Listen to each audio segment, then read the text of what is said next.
It is Ryan Seacrest here. People always say it's good to unwind, but that's easier said than done. The exception, Chumba Casino. They actually make it easier done than said, or at least the same. Chumba Casino is an online social casino with hundreds of casino-style games like slots and blackjack. Play for fun. Play for free for your chance to redeem some serious prizes. Sign up now and collect your free welcome bonus at ChumbaCasino.com. Sponsored by Chumba Casino. No purchase necessary. VGW Group. Void where prohibited by law. 18 plus terms and conditions apply. In Wisconsin, a fight with a father and son leads to murder over 25 cents. A beauty queen is accused of conspiring in the murder of her football star husband, and the charges are in for Alabama fraudster Carlee Russell. These stories and more are coming at you today, Wednesday, August 2nd on Real Life Real Crime Daily, and I'm Jim Chapman. And I'm Woody Overton. And I'm Mike Agovino. Hey, guys. What's up? What's up? Hump Day. Is Hump happening. day. It is another hump day where I will go humpless, but we're not going to talk about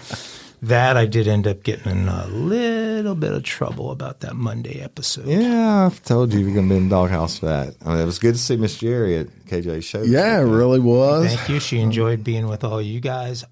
She looked like she had love in her eyes, Mike. Right? So she was looking at you up there. For one of staring. you guys? It was for Kelly. It might have been for Kelly. I don't know. But you continue to dig yourself in a hole, bro. After hearing Monday's, well, I'm such an idiot I'm because sure she's used to putting up with your shit. I'm such an idiot because I had a reminder on my phone to tell her there was a bad dog story in the Monday episode and not to listen. And I forgot all about it. And she listened. And yes, it's another humpless hump day. I did, if you don't mind, wanted to mention real quick that my baby doggy that I lost a few months back, Deuce, would have turned 16 yesterday. And thinking about him today, and everything happens for a reason, and the opportunity to get a puppy and its mother of the same breed, Brussels Griffon, just fell in our lap over the weekend. And so Jerry. I'm going to be cleaning pee off the floor again for the first time in a while.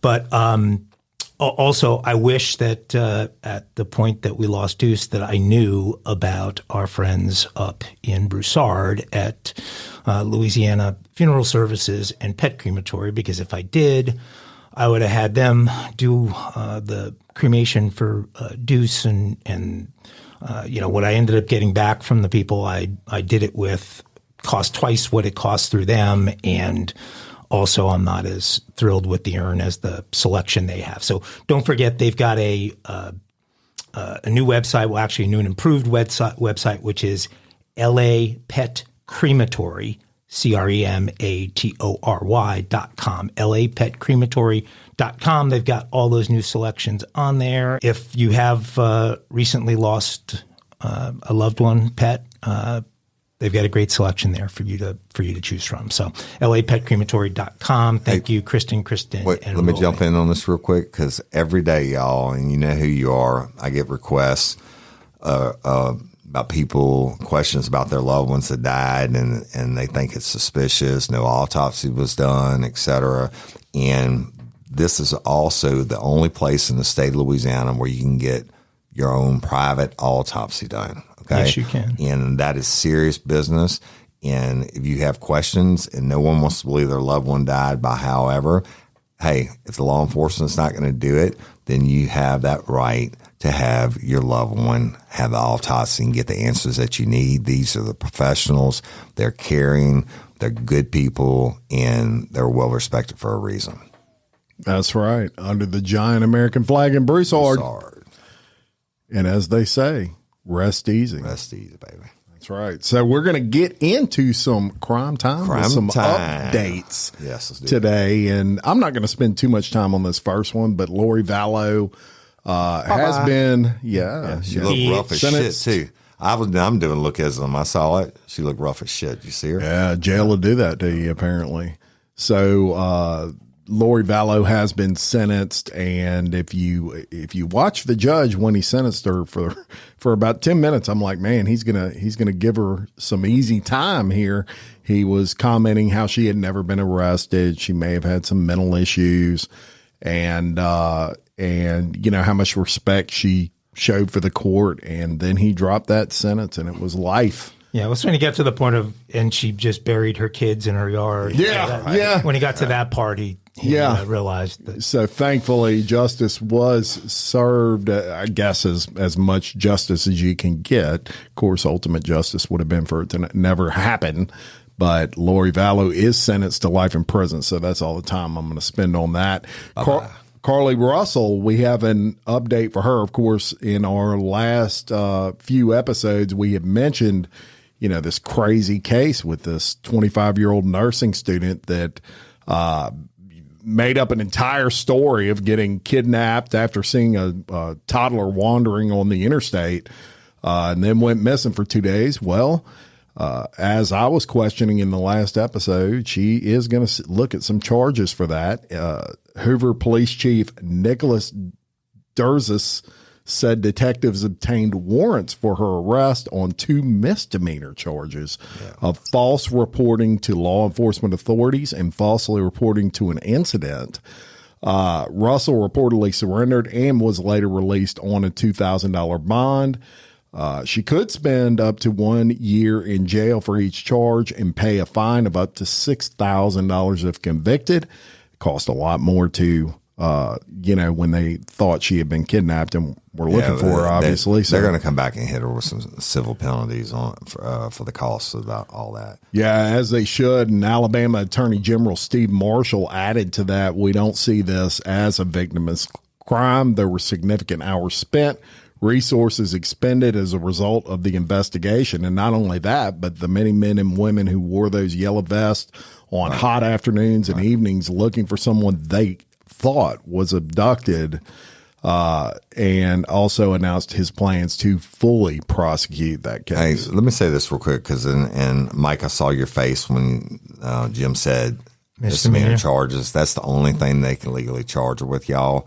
Now, if one of those workers had got hit by a vehicle, one of the searchers, or somebody had died or something like that, she would be responsible for it. But unfortunately, you can only charge her what you can charge her with, and what they can prosecute her with and get away with. But you mark my words, the judge is going to get a total of what it costs, and she's going to have to pay that back. What happens with the GoFundMe money in a situation like this? I have no idea. I would imagine it had somebody. I don't think anybody cashed that out, I don't know, but. It only been 2 days before she came back. Yeah, but I think they got a bunch of them. I think they got a bunch of them. It's a national story. I'm sure there's a clause in there. I don't mess with it too much because I had a scam thing on a GoFundMe one time from a lifer, but I think there's something in there if it's proven they can claw it back and refund it. Right. Yeah, it must be. There's no way that got distributed. Well, she will be facing charges. All right, y'all. I was just making sure we were good to go. We're using sign language on the show today, folks. I just make sure you were good to go. Listen, came across this late last night, and I didn't want to wake my brothers up and send it to them. But we talked about this morning, and y'all, this is going to be a case you're going to hear a lot about. I think it's probably going to be the next big national sensation. But a Kentucky mother was arrested on Sunday after her toddler died from injuries consistent with physical and sexual abuse.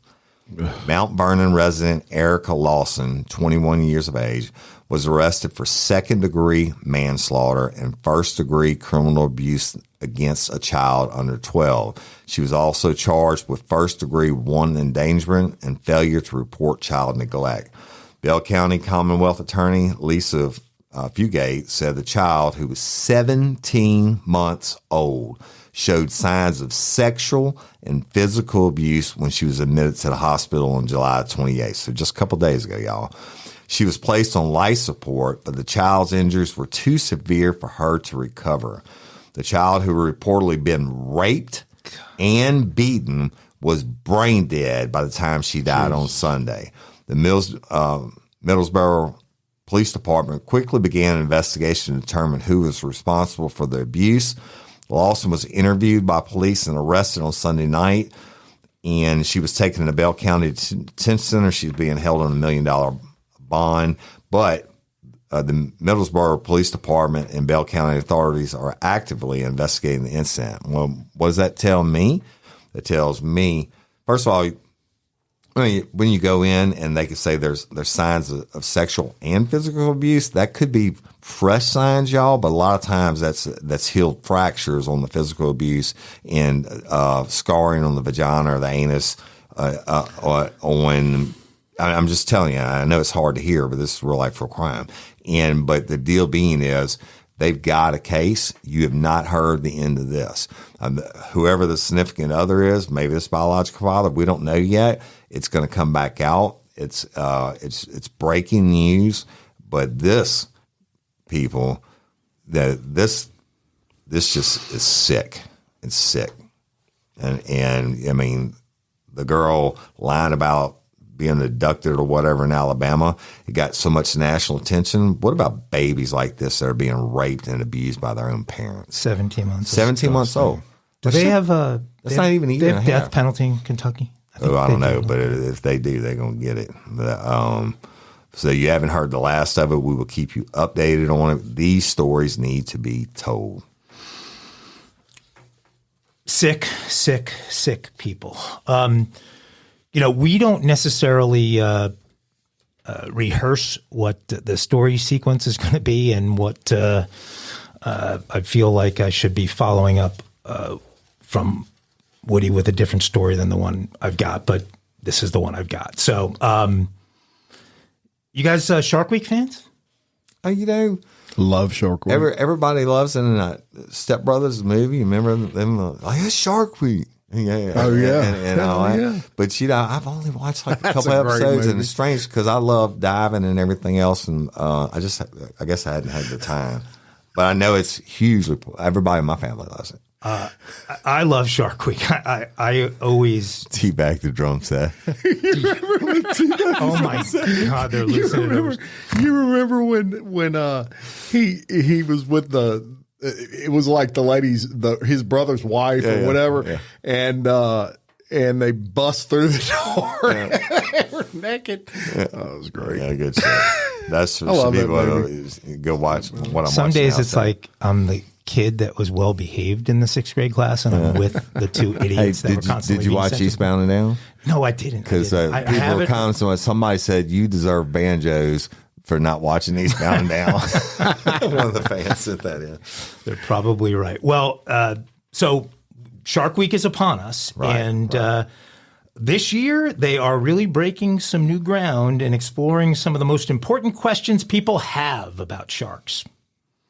America wanted to know, and Discovery is answering these vital questions. Perhaps tops among those questions is this one. Is America's drug crisis spilling into the sea? That's right. Experts are saying that it is likely sharks are consuming illegal substances, especially cocaine. There you go. So now I never saw Cocaine Bear, but that was based on at least a true story, or it's loosely follows a true story. All right. Well, I would say somewhere in the next year, Cocaine Shark will be out. I don't know if it'll be the same people, but in a first of its kind experiment, a marine biologist specifically investigated what happens to sharks when they consume coke. And sounds like abuse to me. This marine biologist, his name is Tom the Blowfish Hurd. Oh my God! He traveled to the Florida Keys for his research with Hootie. And he said that this is likely the only place in the world where this happens. Apparently, I guess there's such a volume of coke being shipped there, and there's a good percentage of people being caught in the process that are dumping product you see overboard. All the videos that when they're on infrared and then the airplanes are on them, they're throwing bales and bales of cocaine out. Right. So he has chosen that location as sort of ground zero where there's, the most drugs being thrown into the ocean. So, and they end up there, obviously, when smugglers dump them before getting caught. So just this week, in a 2-day period, U.S. Border Patrol agents seized more than 90 pounds of coke floating just off the Florida Keys. 90 pounds. 90 pounds. 90 pounds of coke. That's Pure coke. 45 kilos. Yeah. Yeah. Pure. 100% So pure. So once it's cut, especially with fentanyl, and you step on it, that's probably 300 kilos of coke. Yeah. So millions of dollars in street value. When the coke is floating, video in the building.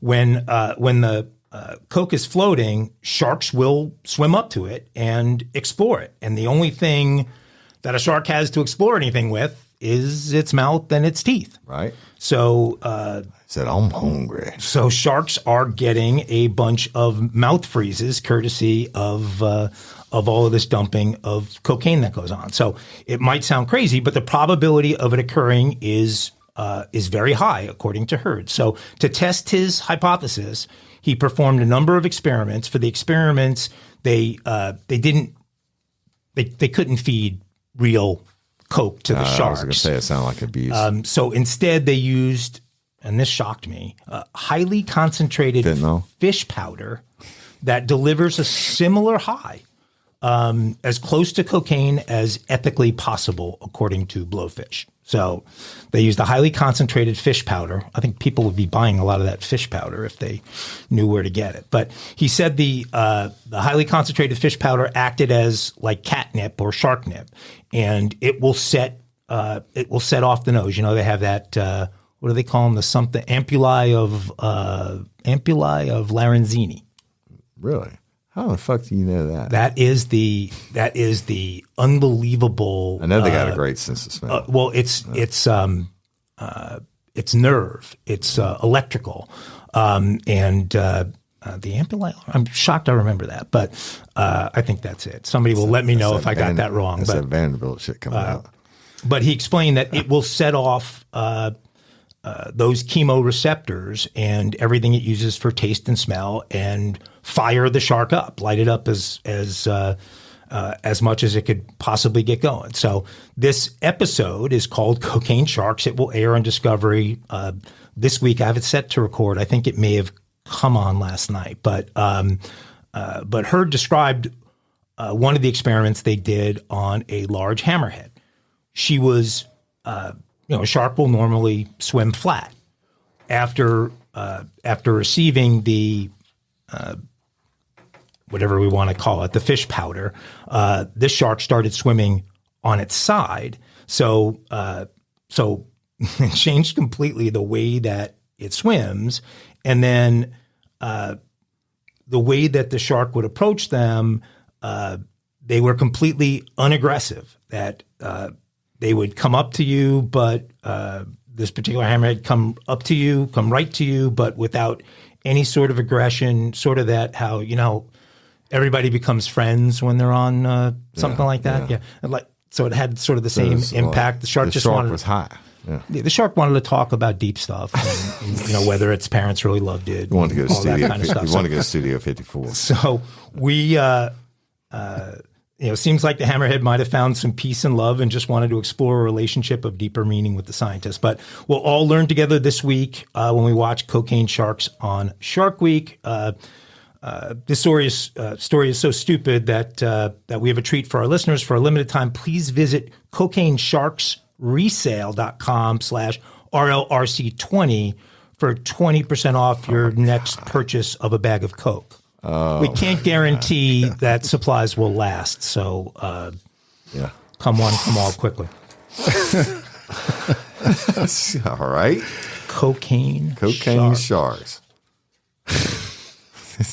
Jim loves my stories. Look at Jim. He's disgusted. He's like that should have been a WTF. It's like Sam Kinison just handed off the mic to Dan Rather or something. Hey, ladies, are you feeling overwhelmed by hormonal changes? Well, you're definitely not alone. There are more than 1,000 hormone disruptors living in our environment right now. It's in your food, your water, the air you breathe, the clothes you wear, your skincare products. They all mess with your hormones. Then there's the natural hormone changes your body goes through, premenopause, menopause. And while it's a natural process, it doesn't mean you have to suffer through it. The good news is you don't have to suffer through it anymore, because now you have Hormone Harmony, a formula made only with herbal ingredients that are shown to reduce hormonal symptoms in women of all ages. Hormone Harmony is not just a hormone support and supplement, it's become a phenomenon. Women can't stop talking about it on social media. A bottle of Hormone Harmony is sold every 24 seconds. And the biggest benefit? Well, my wife says it makes her feel like her own self again. And that's what women mention over and over in the reviews. And there are over 30,000 reviews for Hormone Harmony. And for a limited time, you can get 15% off your entire first order at happymammoth.com. Just use code RLRC at checkout. That's happymammoth.com and use code RLRC for 15% off today. That's happymammoth.com and use code RLRC. Spark something uncommon this holiday with just the right gift from Uncommon Goods. The busy holiday season is here, and Uncommon Goods makes it less stressful with incredible hand-picked gifts for everyone on your list, all in one spot. Gifts that spark joy, wonder, delight, and that's exactly what I wanted feeling. Hey, y'all, I ordered a super cool piece. It's a candle with a sculpture of LSU's Tiger Stadium on top of it. And each officially licensed laser cut wooden replica features up to 4 layers of detail, creating a bird's eye view of a specific football field, seating section, and more. And every label includes your stadium's name, the team's logo, and school location. And it has a coconut, soy, vegan wax infused with sandalwood smell that creates tailgates and touchdowns scent profile, reminiscent of game day. It's invigorating like fresh cut grass and nostalgic like smoke from a pre-game grill, and calming like the crisp autumn air of a new semester on campus. Y'all, I love it. I have it at the base of my TV, and I'm ready to watch the Tigers play on Saturday night, right? Uncommon Goods. Look, when you shop at Uncommon Goods, you're supporting artists and small independent businesses. And many of their handcrafted products are made in small batches. So shop now before they sell out this holiday season. Uncommon Goods looks for products that are high quality, unique, and often handmade or made in the U.S. They have the most meaningful, out of the ordinary gifts anywhere. They even have gifts you can personalize. From holiday hosts and hostess gifts to the coolest finds for kids, to hits for everyone from the book lovers to diehard sports fans. Uncommon Goods has something for everyone, not the same old selections you can just find anywhere. And with every purchase you make at Uncommon Goods, they give $1 to a nonprofit partner of your choice.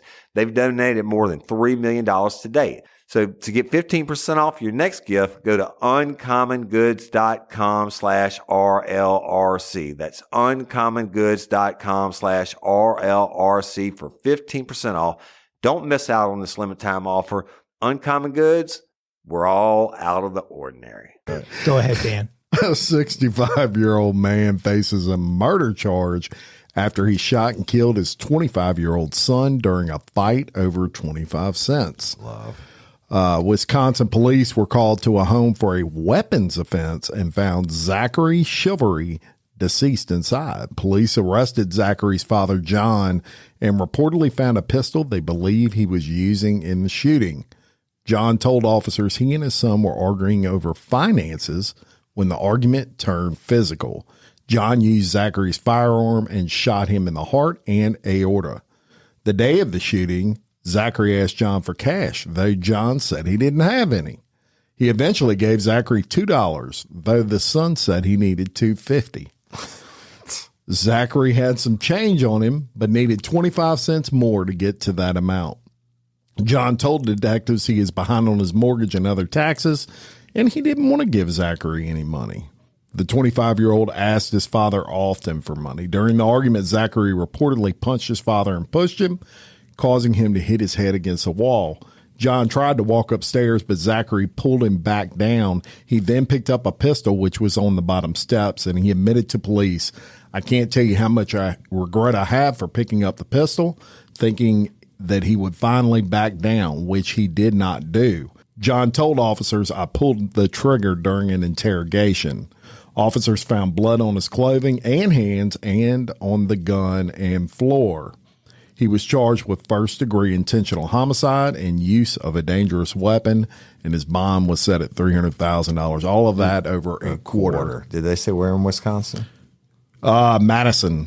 That's right by where my people are at up there. Yeah. Shane and Brian, Trace and Brian, well, a whole bunch of lifers. University of Wisconsin. And of course they're in Toma, but I've been in Madison several times with them.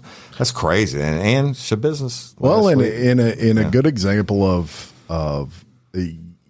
something so ridiculous escalating to the point of murder. I mean, over a quarter. Well, the fact that they called that an argument over finances. Exactly. Finances? Yeah. I mean, you can't get anything right. You can't even make a payphone call if they. I wonder what the $250 was for. Can you even get a pack of cigarettes is much more than that these days? Yeah, they're like $9 a pack. No, they're not. I swear. And right now, Marlboro's running on special selects. I'm running if you get 2 packs, you get $2 off. It's still like almost $20. It's $9 for a pack state of cigarettes. of Louisiana, baby. They're going to tax the shit out of you. You still get 20 in a pack, right? Yep. And it's not like back in the day when somebody says, "Hey, can I bum a cigarette?" I was about to say that. It's like, fuck you. No. And now it's like, 50 cents 50 cents, yeah. So you get killed for less than that. All right. Y'all know I am the official South American correspondent. And I just learned myself last night. Here comes a story from South Texas. That Mexico is actually part of North America. So I get that. But this is actually from South America. A bit disturbing, but a very interesting story. So Dismembered, here we go again, people cutting people up. Dismembered body parts of a missing crypto millionaire have been found stuffed in a suitcase by a group of children playing near a stream in Buenos Aires, Argentina. Fernando Algaba, a cryptocurrency influencer and entrepreneur who amassed a fortune by renting luxury vehicles and selling digital coins, first went missing on July the 18th. Suitcase contained his remains was found on Sunday, while on Wednesday his head was discovered floating downstream in a rucksack. In a what? Rucksack. Rucksack's what you use in the military. It's kind of like a backpack. Okay. Right. All right. Authorities identified Algaba, 41, by his tattoos and fingerprints. An autopsy revealed he had been shot at least 3 times before the dismemberment took place. If they had shot him, I can think it would have been a settling of scores. But what doesn't close me is that they cut him as they cut him, said the deceased brother. Algaba, who lived in Barcelona, had rented a place in Argentina for at least a week before his body parts were found. He was supposed to give back the keys to the property on July 19th. Police are investigating his death and have taken one person into custody as a suspect. And reports surfaced about Algaba struggling with debts, tax issues, and requests for money from investors in a failed cryptocurrency business that he confessed had gotten out of hand. Amid the claims of Algaba, who had over 900,000 followers on Instagram, he often posted photos of his lavish lifestyle and exotic travel. Sounds like what Ago is about to start doing. His activity was buying and selling cars with the issue of Bitcoin, but the issue of Bitcoin did not go well, and that was canceled and stayed there, his brother explained, adding that he had not seen his brother for 3 months due to an argument. He also noted that years ago, my dad had left an inheritance, which we all collect. My mom and I collected inheritance, and he started doing another kind of business, buying low-end cars, et cetera, and whatever. So y'all, in an eerie social media post before his death, Algaba reportedly said, "It's incredible how there are such evil people in the world that while you're thinking of helping them, they're thinking of destroying you." Cryptocurrency cut up, dismembered in. So it sounds like Argentina. he didn't make money in crypto. Evidently he did, but he lost it, right? Because it goes up and down. Committed fraud. Or he had family money, but it wasn't. 900,000 followers on Instagram. He was making some money off of Instagram. Let's talk about a beauty queen who everyone thought was happily married until she found a Bahamian lover that swept her off her feet. Happens every time. Lindsay Shiver, 36 years old, is accused of conspiring with her Bahamian lover and hitman to murder her husband. The wife of a former college football star has been arrested over claims she conspired with her Bahamian lover and another man to murder her husband. She's from Thomasville, Georgia. She's now in jail in the Bahamas after local police have accused her of orchestrating this plot to kill her estranged husband, Robert Shiver. The 36-year-old was arrested along with her lover, Terrence Bethel, he's just 28 years old, and the alleged hitman, Farron Newbold, who's just 29 years old. Police uncovered the plan to murder former Auburn University football player Robert Shiver, who was 38, on July 16th while investigating a break-in at a bar, and say they found they found several WhatsApp messages on that suspect's cell phone outlining the conspiracy, discussing the conspiracy on that phone. So all three were flown to the Bahamas capital in Nassau after they were arrested. They appeared in court on Friday, but were not required to enter a plea yet. The Shiver family owns a home down in the Bahamas, which is where Lindsay is accused of first beginning her affair with Bethel. Her husband found out about the relationship and filed for divorce. A court document revealed the couple were due in Thomas County Superior Court on July 20th, where they filed counterclaims against each other. So they had just filed these divorce claims. Lindsay then allegedly orchestrated a plan to murder her estranged husband with Bethel and enlisted the help of an alleged hitman named Newbold, according to Bahamian authorities. Police found out about the plan following this burglary at this place called Grabber's Bar and Grill, and that's where they found the phone with the WhatsApp messages. Lindsay, Bethel, and Newbold were subsequently arrested. The trio appeared in court on Friday. They were Lindsay and Robert met at a fitness class in Auburn in 2007. You're not allowed. That's Bahamian or Bahamas. That's not your area. Yes, it is. That's my area. No, it's not. Okay, go ahead. I'm sorry. You know what? We're going to put a map of the globe on the wall. I have one in my And put little thumb recording tags. studio. I have that. And I'm going to border Yeah, you guys off color coded on where you are. But Robert and Lindsay first met at Auburn back in August of 2007, according to her Instagram account.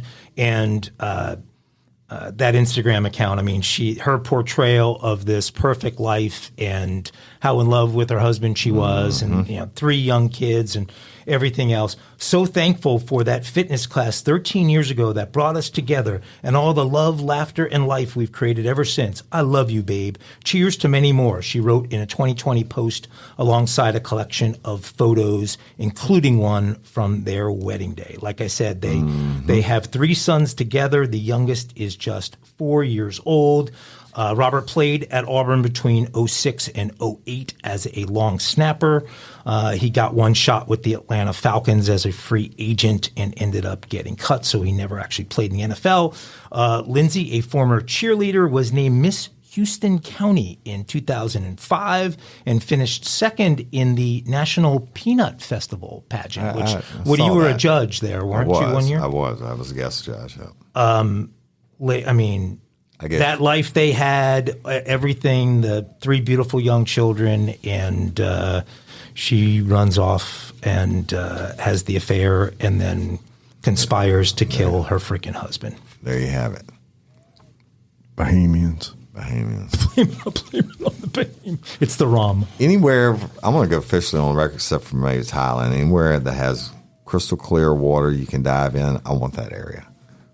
Well, that'll require a bylaw change, and that'll be a topic for the next board meeting. Right. But, you guys, you're not Putin. I mean, you can't just decide you want territory and try and take it from me. So we've been doing it for months. No, I've been giving you territory that this country does not want. We took it.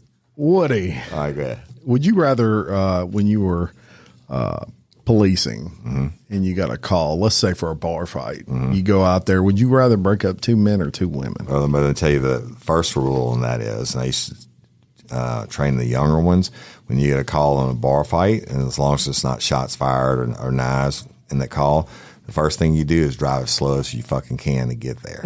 You know why? Because by the time you get there, they're all wore out and they're easy to arrest. Yeah. I would much rather break up 2 men than 2 women. I knew it. Not even close. Yeah. Women go for the jugular. Women will fucking, yeah. And they got nails. Oh, yeah, you know what I mean? Okay, well, I'm going to tell you a story about 2 women getting in a fight at a house party where it got really nasty. One has permanently lost part of her ear after a house party in Florida. Is that a Waffle House party or just a house party? Just a house party. Sounds more like a Waffle like House. Kid and Play house party. Remember that? I remember that. The Bay County Sheriff's Office responded to an assault call during a house party thrown by unsupervised minors in an adjacent home. Shortly after midnight, several men began fighting in the yard where the party was taking place, and a woman, 23-year-old Macy Reagan, attempted to leave the home but was confronted by another woman, 18-year-old Dixie Stiles. During the confrontation, Stiles accused Reagan of stealing alcohol and vape pens. Uh-oh. You don't steal vape pens, right? People serious about the vape pen. All of them be vaping. Reagan pulled out a gun and Stiles shoved it away, and the two began to fight. During the fight, Reagan bit the top of Stiles' ear off. I don't think that's unreasonable, being that she pulled a pistol. I don't think so either. Deputies said her ear was unable to be reattached. She's a bad bite. Marked for life. Yeah, she bit it off because Stiles was charged with battery and Reagan was charged with felony battery causing bodily harm. I can't believe you pull a gun on somebody. You got a right to defend yourself. Get a good attorney because you can get out of this. Trust me. Yeah, so Mike Tyson style on that fight, right? Bit it off. Bit it off. Completely off. Dixie Style sounds like that was a professional name of some kind. Don't you think? Be a stage name. Dixie Styles to the main stage. To the main stage. Well, maybe she was a fighter. So wait, UFC or something. Not Dixie didn't lose her ear, right? Dixie was the one doing the. Yeah, she was the one that got bit. Yeah, because she's the one who pulled the gun. Now it could be Dixie with one ear to the main stage, please. No, Dixie's she's gonna be on like a Dr. Pimple Popper special where she gets a new ear. Rub my nub on the ear, right? I shouldn't have said that, but is there a picture? Do they have a picture? Here we go. Don't have a picture of half an ear. I see that. Hey, I'm gonna tell y'all something, and with people like on the original Real Life Real Crime series I'm doing now called Death Penalty, in phase 3, just dropped yesterday. Y'all, there's a reason I'm telling that story the way I am. I'm reading it straight from courtroom transcripts. I'm going to put it together for you in the end and tell you what we're going to do on it. But you never know. People don't understand that you think you're true crime fans, but you don't understand the nuances and the little things that go on in court. And so there's a reason I'm telling the story the way that I am, because it has to be presented that way. But I've seen this. I probably spent more hours in a courtroom than any attorney that has in their entire career, right? But this one, and I've seen this shit, but more so from prosecutors and defense attorneys. But a judge in Oklahoma is under investigation after video shows her repeatedly using her cell phone to text and scroll through Facebook during a recent murder trial. The trial involves the killing of a 2-year-old boy, according to the local sheriff's office. The video was published by the Oklahoman last week and shows Lincoln County District Judge Tracy Soderstrom using her phone for minutes at a time during jury selection, opening statements, and crucial testimony. It is both shocking and disappointing, District Attorney Adam Panner told the newspaper. Jurors are banned from using cell phones in the courtroom during trials because we expect them to give their full time and attention to the evidence being presented. I would expect and hope the court would hold itself to the same standard required of the jurors, regardless of the type of case. Now, y'all, this is a fucking murder of a 2-year-old, and the judge is scrolling, right? But anyway, Panner said he reviewed the footage and it shows Soderstrom, 50, using her phone for hours of the trial, which concluded with a second degree manslaughter conviction of the dude for the death of a toddler that he beat to death. The footage published by the Oklahoman shows the judge texting while Judith Danker, the boy's mother, is sitting on the witness stand. Messages sent from both Soderstrom and whoever she was texting can be seen on the judge's phone, including a moving GIF. Or what do they call those GIFs? Yeah, GIF. They're just that's movable like pictures. Yeah, animations. Okay. So at another moment, Soderstrom can be seen searching for a GIF while another witness is on the stand. Soderstrom is newly elected to her post, but that's not going to last long. It was just sworn in on January 9th, right around the same time we started this show. The Oklahoman Oklahoma Council of Judicial Complaints is now investigating, and the code of conduct for the judges says the judge shall act at all times in a manner that promotes public confidence, independence, integrity, and impartiality. Blah blah blah. And the video hasn't been released to the public yet, y'all. But the murder trial starts when the judge Soderstrom first case as judge, and she began the trial by telling the jury to turn off their phones and electronic devices so they could concentrate on evidence without interruption. I have seen this. That's the pot calling the kettle black. Courtney Coco's murder trial, when the prosecution was putting on witness, LaCour, who was the defense attorney, I could see him where I'm sitting at. He would literally, it was all damning evidence against David Burns, right? He would literally, I could see him on fucking social media scrolling through his shit, totally ignoring what's going on. I could see that it was Instagram and Facebook. I'm like, this idiot, right? And this dude's your client's on trial for his life, and you're sitting there scrolling through your Instagram. But what if he was looking at Real Life, Real Crime Daily? Maybe he was. Because he certainly asked every one of the that's different. The jurors about Real Life, Real Crime, the podcast, and their involvement in it. But that's crazy. awful. Elected judges in Oklahoma? Yeah, so they're pretty much elected everywhere. The federal judges are appointed. So you got to win it. So there's a governing body that could suspend her, could take it. Just like a lawyer has the code of conduct. The bar. The doctors and nurses have the physician examiner's board and all that. I have for polygraphs, the polygraph examiner board. I mean, you have to abide by certain rules. You just can't be a fucking idiot. 2-year-old murder trial. And now this dude's going to get a whole nother trial. So somebody's got to, you're going to get a mistrial over that? I guarantee you the defense is going to have a field day with it. Well, it's been a tough. And that's the biggest issue with it. That's a whole new trial. Wasted everybody's time, putting the family through all this pain. Probably was a legit conviction, but there's no way the Supreme Court doesn't overturn this trial and say you could have missed something. Yep. Right? Because your ass was flirting with your boyfriend, your Bahamian boyfriend. It's been a rough couple of days for Oklahoma authorities. There's another story out there that I don't know if one of you guys is going to tell it, but it's not a good reflection on the state of Oklahoma here. Hey, y'all. Changing my wardrobe from summer to fall, it's never easy. Luckily, Quince offers timeless and high-quality items I adore, ensuring my wardrobe stays fresh and I don't blow my budget. And there's nothing easier than going to Quince and choosing these high-quality items, like cashmere sweaters from $50, pants for every occasion, washable silk tops, and so much more. The best part? All Quince items are priced 50 to 80% less than similar brands.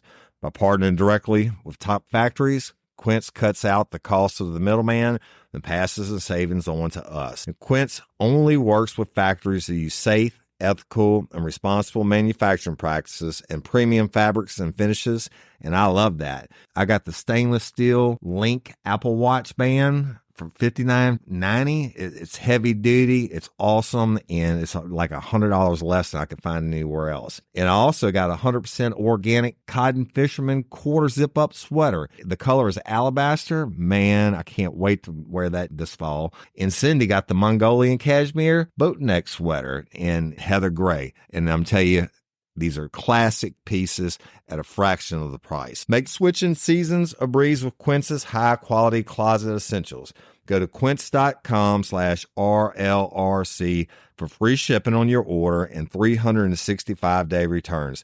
That's QUINCE.com/RLRC to get free shipping and 365-day returns. Quince.com/RLRC. You'll thank me later. Hey, y'all, let me tell you about Gobble. All Gobble meal kits are pre-prepped. That means less work for you and less waste in your kitchen. Their meal kits include everything you need so you can save time at the store or just skip that trip entirely. I got the box in and I had 3 different meals. I had a Kung Pao chicken, crispy fish tacos, and a beef bourguignon, however you say it. But let me tell you about the classic beef bourguignon. Look, it came with beef pot roast and a beef broth concentrate, red wine demi-glaze, cremini mushrooms, cipollone onions, mashed potatoes, baby carrots, and rosemary thyme butter. It was so easy to make. Literally like 15 minutes it took Cindy. And let me tell you something. And all the dishes were fire, but this thing was like a taste explosion in my mouth. It's just unreal. We've got to spend more time together and more time doing the things we love because everything came in this one single box right to my door. So see what a difference Gaba will make for your household. Right now, they're offering my listeners a fantastic limited time deal. You get $120 off across 4 boxes plus free shipping and free cookies. And let me tell you, those cookies, I ate one that was sin baked and it was delicious. Go to gobble.com/real life. That's GOBBLE.com/real life for $120 off your first 4 boxes. This offer is not available on the home site, so don't miss out. This is genius. It's taste explosions in your mouth like you never had. Last couple of days. Oh my God, I have a cramp in my And you had cramp in your balls? No, it's in my hamstring. You all see Mike's like, Oh, God. Get up, walk it out. Has anybody ever done a story you think while in Having the middle a cramp? of Probably a cramp? not. Probably not. Oh God. Okay. Starting to go away. This used to happen. There were a couple folks over the years. I can't think of the names, but these daredevils that used to find a way to get to like the top of an 80-story building, and actually that's crimes. This is, I mean, I know you love. It's a major crime. You love to tell stories that aren't true crime related, but when people climb up the side of buildings and people stop in traffic and police have to get that's up there because to Jim arrest them, challenged this in the board meeting. Jim challenged me on whether this is a crime. It is a crime, but he lost on we're going to allow you. bylaw 3.1. We're going to allow you to go ahead and report 1.4. this one, but you're skating on thin ice, sir. I just want you to know that. The ice is plenty thick where I'm skating. This is, by the way, when you think about it, it's unbelievably dangerous because because you're 70 stories plus up in the air. People on the ground don't know you're there necessarily. Right. Something can happen in an instant that endangers a bunch of people down there. If you drop, let alone the crimes you commit to get there. You drop the quarter out of your pocket and fall 70 stories and hit somebody in the head, it's going straight through them. Okay, well, like a bullet. This modern day daredevil named, and he's a Frenchman named Remi. Oh, that's the problem right there. I should say he was a Frenchman. Remi Lucidi fell 721 feet to his death. There you go. From atop a 68-story skyscraper in Hong Kong. Now, I'm surprised this debate didn't come up in the board meeting about the location of Hong Kong and whose jurisdiction it falls under. We can have a separate sidebar on that. Separate sidebar. It was a Frenchman, and even though China now controls Hong Kong, you do French. It was under British control for centuries. So, as long as there's no Chinese or Hong Kong pronunciations. No. I won't do any of that. I don't do that. Hong Kong Fooey. So Lucidi was just 30 years old. He was climbing a building called the Tregunter Tower, and fell 721 feet. He's known online as Remi Enigma, and he's on the line as flat as a pancake. No shock here. He was pronounced dead at the scene. According to officials, he arrived at the building around 6 o'clock and told the security guard he was visiting a friend on the 40th floor. When the security guard attempted to contact that friend for clearance to send Lucidi up, Lucidi slipped away and entered an elevator.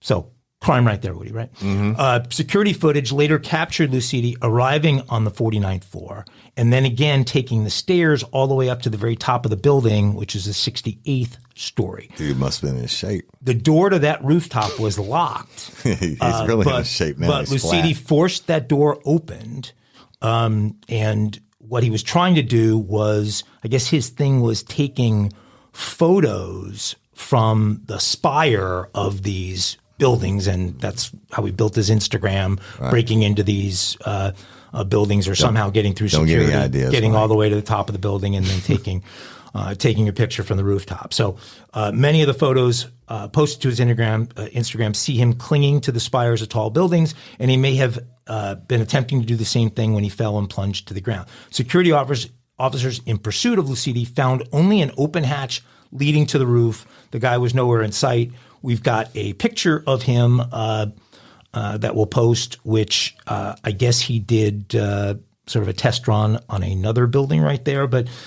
he was last seen alive when he tapped on the window of one of the penthouses at 7:38 p.m., which prompted a maid to call the police. Was that when he was falling? Well, police believe he may have been trapped outside. Like he might have already taken the picture, been trapped outside, and was banging on the window to get some help because he locked himself onto the roof. Me. So, according to the owner of the hostel where he was staying, he was a friendly and humble guy. This guy had spoken to Lucidi several times before his death and told him the man was visiting on vacation. He told me he was going to hike a mountain when I asked where he was going. He said he wanted to hike a lot when he was here. So his version of a hike is scaling a large building. And unfortunately for Remi Enigma or Lucidi, we know Mike doesn't know what a hostel is. He has posted his last photo from the top of a building. And the fall didn't kill him. It was hitting the ground that killed him. Right. Damn, that's cold. I mean, fucking so, yeah. You can now take off that belt and move freely around the cabin. That's right. Yes, It's you can. my Hey, I got high crimes for throw a Wednesday. shout out to Tiffany. Then I got to Kelly's show the other night. It's at the Southeastern Center. Now, my buddy, 30-year-old cop friend of mine, I started with from Southeastern. He's now security there. He had opened the door, and Tiffany opened the other door, and I went to my buddy, and Tiffany was mad because I didn't come to the door, showed him for her. Says, Tiffany, I apologize about that. Yeah, that's cold, Woody. Right. Dang. Walk right past. Right. Mile High Crime voice. The voice of Mile High Crime. She's a sweetheart, but she knows we love her. That's right. All right. So it is Mile High Crimes for Wednesday. And y'all, this one Here we go. blew my mind.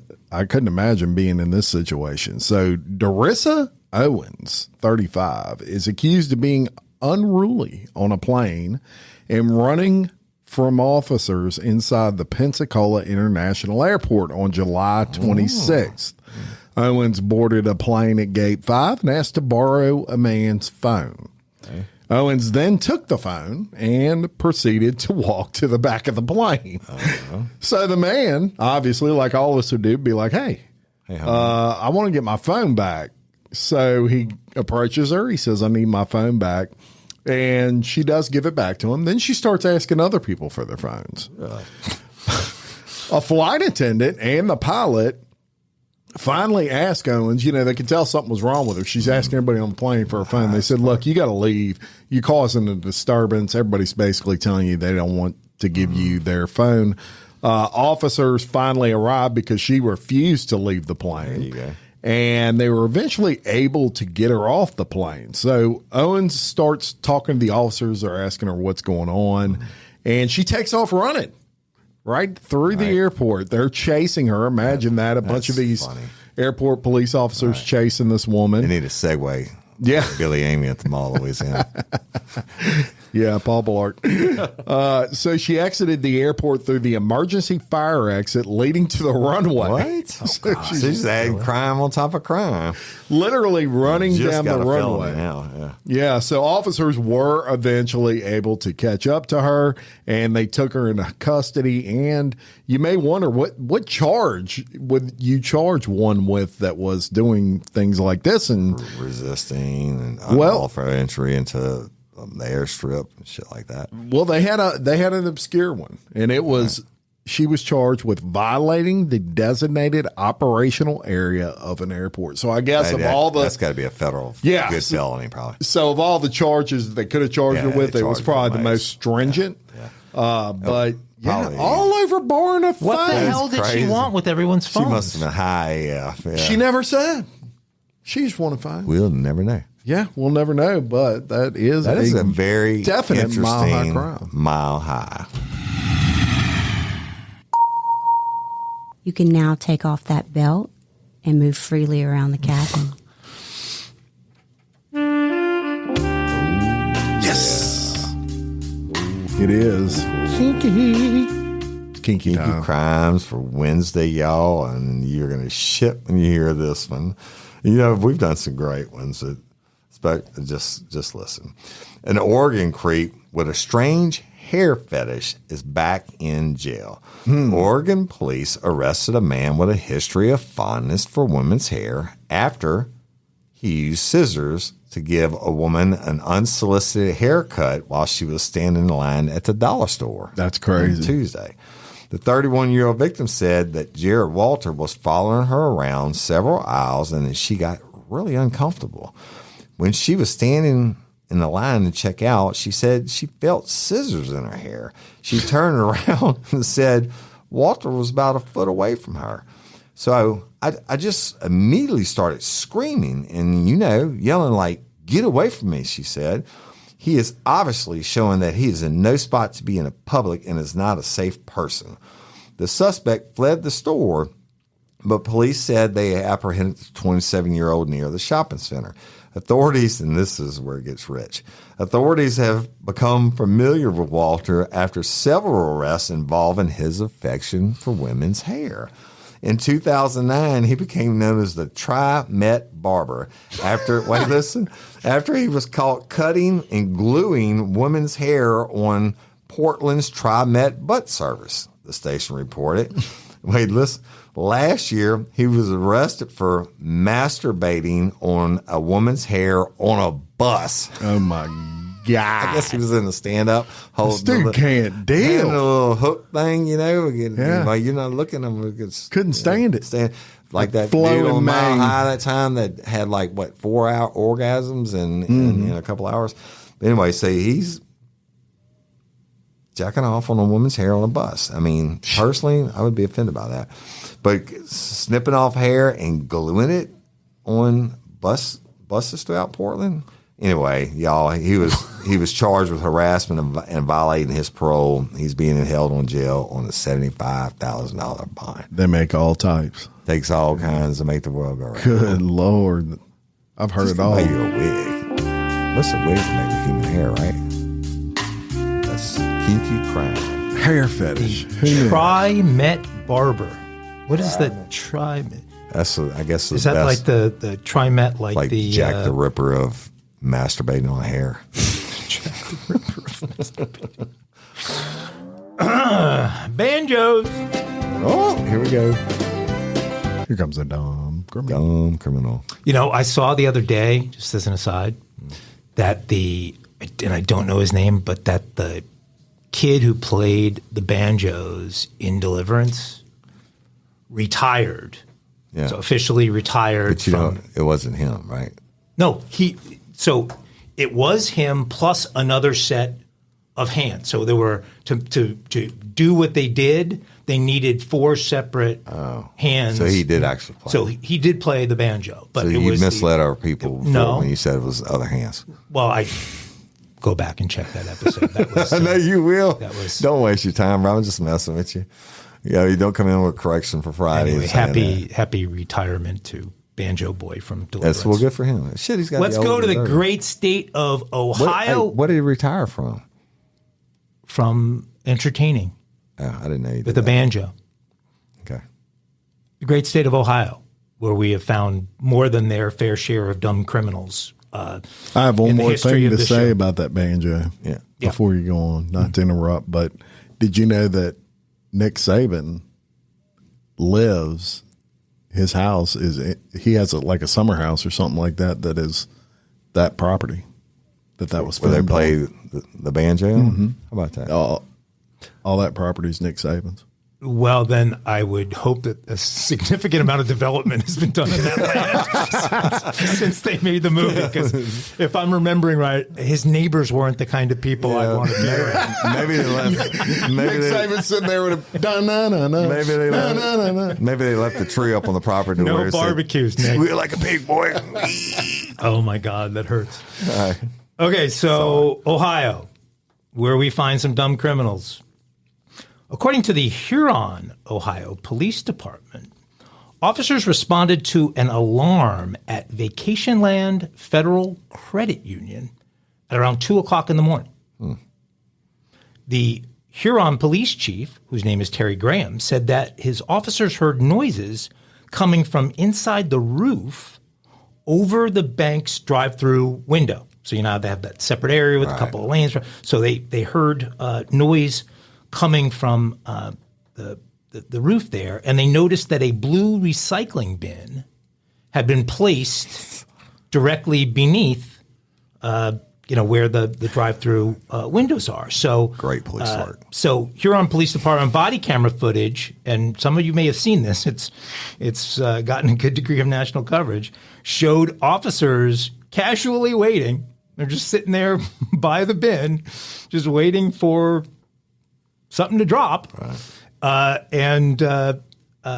Finally, the suspect dropped down from the ceiling into the bin that he had strategically placed to break his fall and to help him get up there. The suspect, Tristan Heidel, age 27, was very cooperative once he was apprehended, according to Graham. He answered the officer's questions truthfully, and he said, "Look, I'm sorry, I'm broke." Heidel said that he had used the recycling bin to prop himself up and enter the bank through the roof access door and left it there to soften his fall while exiting. He was apparently unaware that he had tripped any alarms. He was charged with breaking and entering, possession of criminal tools, and safe cracking. So this guy somehow got in a safe. That's love to see him safe cracking. He's now out on $50,000 bond. That is our dummy criminal. Give me some banjos. Definitely a dumbass.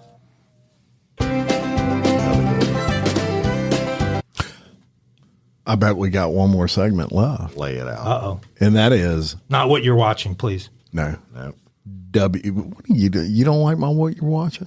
Well, I don't know You're that not an ass of I it? don't know that our female skewing audience They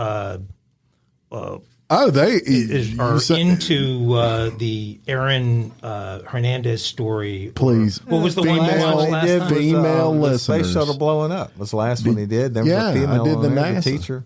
Yeah, I know Krista Krista McCall. McAuliffe was on it, but would you like No, you watch that? female audience. I did watch You just Okay, heard weigh what in. he said, right? So yeah, come at me. Come at me. Remember on I'm a hater. Facebook, we can All you women that comment like to watch all we space shuttle want on crashes Facebook. can- Let your voice be heard that you love that segment.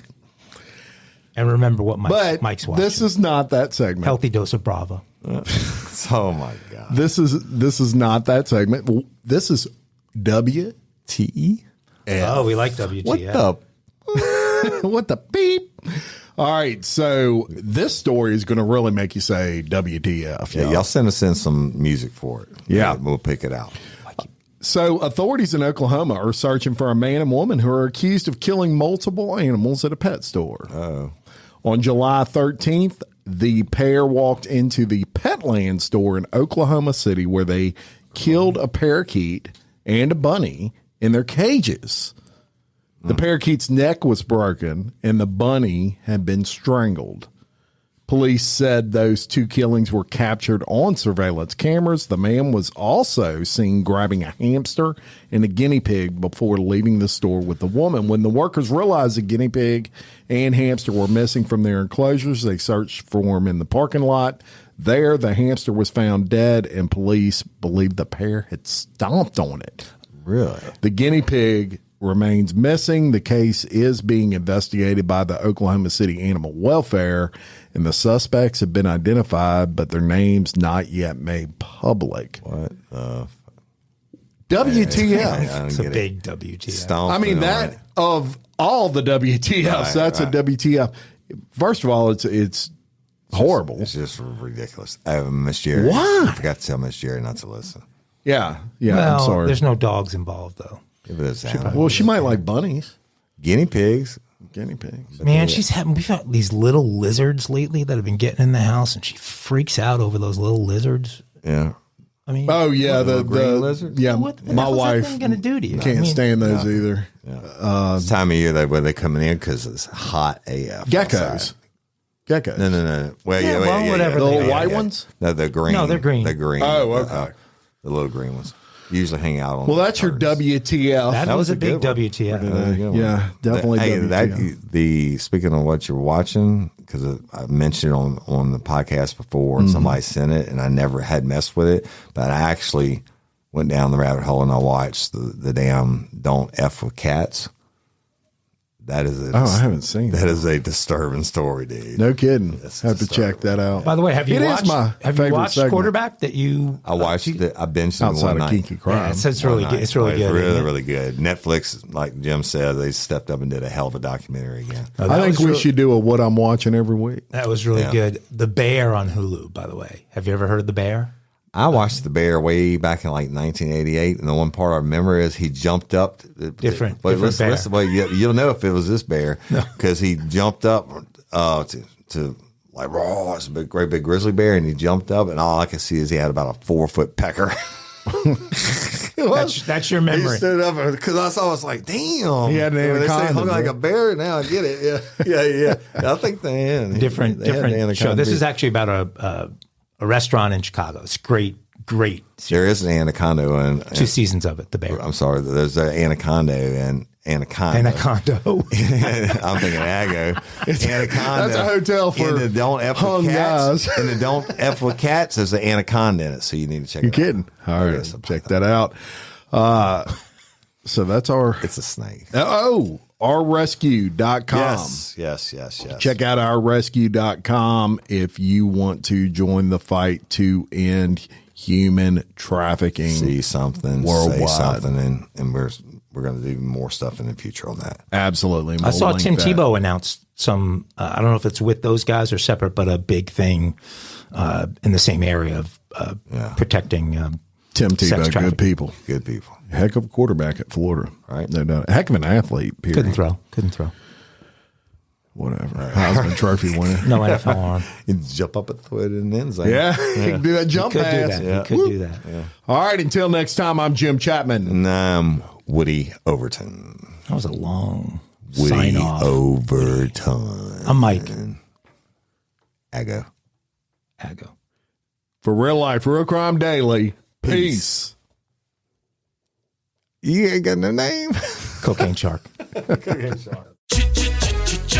Looking for excitement? Chumba Casino is here. Play anytime, play anywhere. Play on the train, play at the store, play at home, play when you're bored. Play today for your chance to win and get daily bonuses when you log in. So what are you waiting for? Don't delay. Chumba Casino is free to play. Experience social gameplay like never before. Go to Chumba Casino right now to play hundreds of games, including online slots, bingo, Slingo, and more. Live the Chumba life at ChumbaCasino.com. VGW Group. No purchase necessary. Void where prohibited by law. See terms and conditions. 18+.